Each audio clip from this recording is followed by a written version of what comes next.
Melania is now in Kenya. Of course, she landed yesterday at around 9 p.m. and First Lady Margaret Kenyatta was there to receive her counterpart. And together they'll be working on how to see how they can complement each other with their initiatives.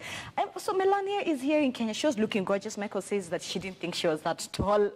I mean, it's Melania. She's a model. She was and she wears heels. It's good to have her here.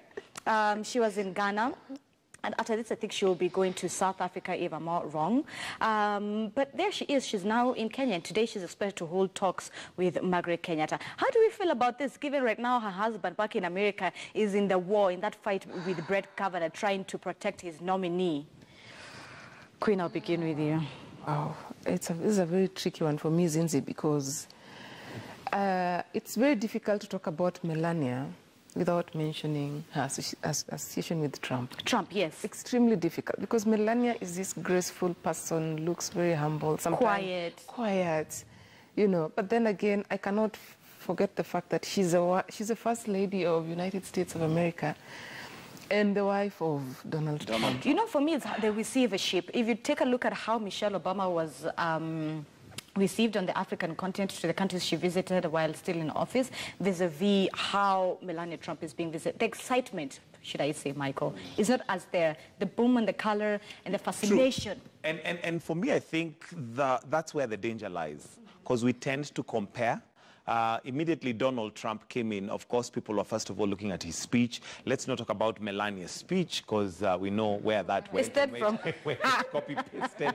But the issue we have, I think, is that we sometimes compare, and there's no way you can compare apples and oranges. And that is to say, Melania is Melania, Michelle is Michelle. Michelle was very inspirational in terms of her articulation of things, how she would speak to people. It was great. But one thing that I appreciate about her visit this time, or not her visit this time, but her visit to Africa, is there was some talk some time ago of how is she going to be dressed. I'm glad she didn't try to wear some African attire, because that would have just been very, I mean, yeah, that would not have sat right.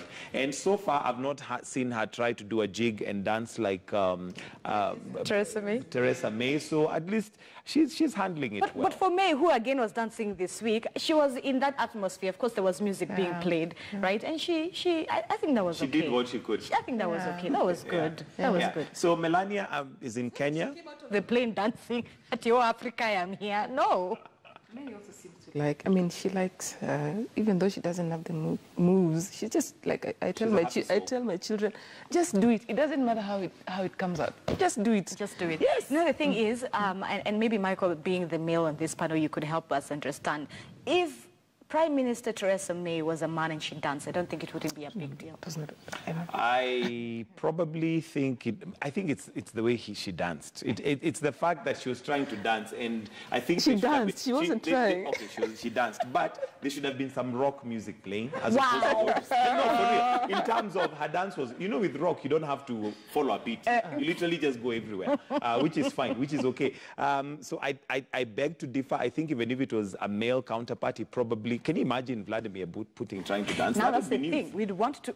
Really? Putin dancing would be news. That would be news in terms of... I think it would even go more viral than Teresa, because men naturally do not have as much rhythm as women. Okay, we'll see. She's here in Kenya. We'll see how that turns out. Someone else who has caught the headlines